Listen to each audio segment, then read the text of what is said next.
మానవ సంబంధాలు మంటల్లో కలిసిపోతున్నాయి. మాకు బంధాలక్కర్లేదు, డబ్బులుంటే చాలంటూ కొందరు ఆ కాగితాలకు ఆశపడి కన్నవారిని, తోడబుట్టిన వారిని దూరం చేసుకుంటూ జీవిస్తున్నారు. ఇంకొందరైతే ఏకంగా ప్రాణాలు తీయడానికి కూడా వెనుకాటలేదు. ఇలాంటి ఘటనలు సమాజంలో ఎన్నెన్నో చోటు చేసుకుంటూనే ఉన్నాయి. ఇదిలా ఉంటే తాజాగా ఓ యువకుడు కన్న తల్లిని అతి దారుణంగా హత్య చేశాడు. ఆ తర్వాత సహజంగానే మరణించిందని కొత్త నాటకానికి తెరతీశాడు. ఇక అసలు విషయం బయటపడటంతో పోలీసులు సైతం షాక్ అయ్యారు. తాజాగా వెలుగు చూసిన ఈ ఘటన ఇప్పుడు తీవ్ర కలకలంగా మారుతోంది.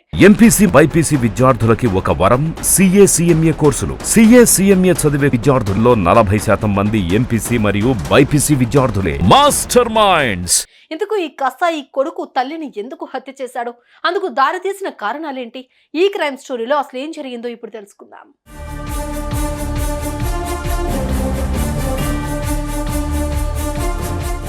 నగరంలోని కుత్బుల్లాపూర్లోని ఇందిరానగర్లో గాలిగం బాలకృష్ణమ్మ అనే 54 ఏళ్ల మహిళ నివాసం ఉంటుంది. ఆమె Khairatabad directorate of economics planning డిపార్ట్మెంట్లో ఉద్యోగం చేస్తున్నారు.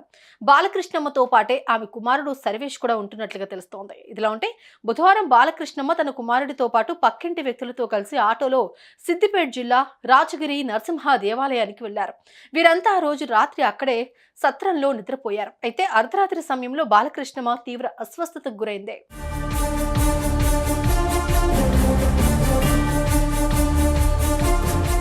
ఇదే సమయంలో ఆమె వాంతులు కూడా చేసుకోవడంతో ఆమె కుమారుడు సర్వేష్ అసహనానికి గురయ్యాడు. కోపంతో ఊగిపోయిన దుర్మార్గుడు తల్లి తలను నేలకేసి బాదాడు. దీంతో ఆ మహిళ రక్తపు మడుగులో పడి అక్కడికక్కడే ప్రాణాలు కోల్పోయింది.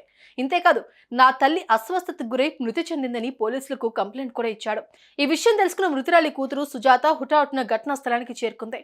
తల్లి గాయాల పాలై అనుమానాస్పద స్థితిలో మరణించడంతో వెంటనే పక్కింటి వాళ్లకు ఫోన్ చేయగా అసలు విషయం బయటపడింది. దీంతో సుజాత తన సోదరుడిపై పోలీసులకు ఫిర్యాదు చేసింది. కేసు నమోదు చేసుకున్న పోలీసులు దర్యాప్తు చేస్తున్నారు.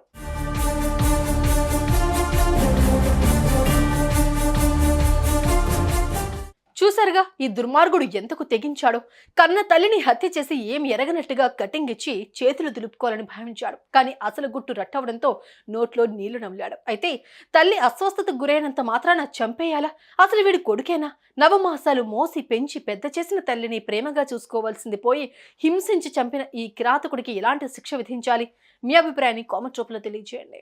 సుమన్ టీవీలో మీ పర్సనల్ అండ్ బిజినెస్ ప్రమోషన్స్ కోసం కింది నెంబర్కి కాంటాక్ట్ చేయండి.